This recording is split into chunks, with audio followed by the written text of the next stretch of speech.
അസ്സലാമു അലൈക്കും വറഹ്മത്തുള്ളാഹി. മാഷാ അല്ലാഹ്, സമസ്തയുടെ 100-ാം വാർഷികത്തിൻ്റെ ഭാഗമായി നാളെ കോട്ടക്കൽ പുത്തൂർ പാടത്ത് വെച്ച് നടക്കുന്ന സമസ്ത സെൻറ്റിനറി വിളംബര സമ്മേളനത്തിൻ്റെ വിശാലമായ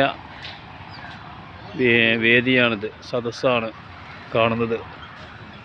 10,000-ങ്ങളെ ഉൾക്കൊള്ളാൻ പറ്റുന്ന രൂപത്തിലുള്ള വലിയ വിശാലമായ സൗകര്യമാണ് ഇവിടെ ഒരുക്കിയിട്ടുള്ളത്.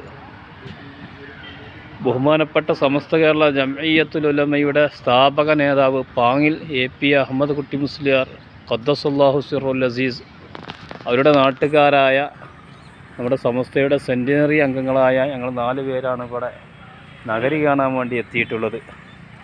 അൽഹംദുലില്ലാഹ്, ഇവിടെ കാണാനും ബഹുമാനപ്പെട്ട സയ്യിദ് ഹസൻ ജിഫിരി തങ്ങൾ, അതുപോലെ PT സ്വാദിഖ്, അതുപോലെ VP അബ്ദുറഹീം ഫാദിലി, ഷിഹാബുദ്ദീൻ അംജദി, ഞങ്ങൾ 4 പേരാണ് ഇവിടെ എത്തിയിട്ടുള്ളത്.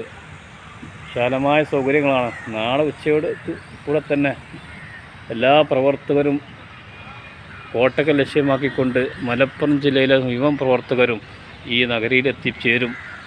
ഇൻഷാ അല്ലാഹ് ഒരു വമ്പിച്ച സമ്മേളനം തന്നെയാകും. വലിയ മഹാനായ സുൽത്താനുൽ ഉലമ AP ഉസ്താദിൻ്റെ നമ്മളെല്ലാവരും ആകാംക്ഷയോടുകൂടെ കാത്തിരിക്കുന്ന പ്രഖ്യാപനങ്ങളും നയനിലപാടുകളൊക്കെ ഇവിടെ വിശദീകരിക്കപ്പെടും. മാഷാ അല്ലാഹ്, വളരെ സൗകര്യമുണ്ട്. കോട്ടക്കൽ പുത്തൂരിലുള്ള ജംഗ്ഷനിൽ നിന്ന് പുത്തൂർ ബൈപ്പാസിൻ്റെ സൈഡിലാണ് ഈ വിശാലമായ സൗകര്യങ്ങളുള്ളത്. മാഷാ അല്ലാഹ്.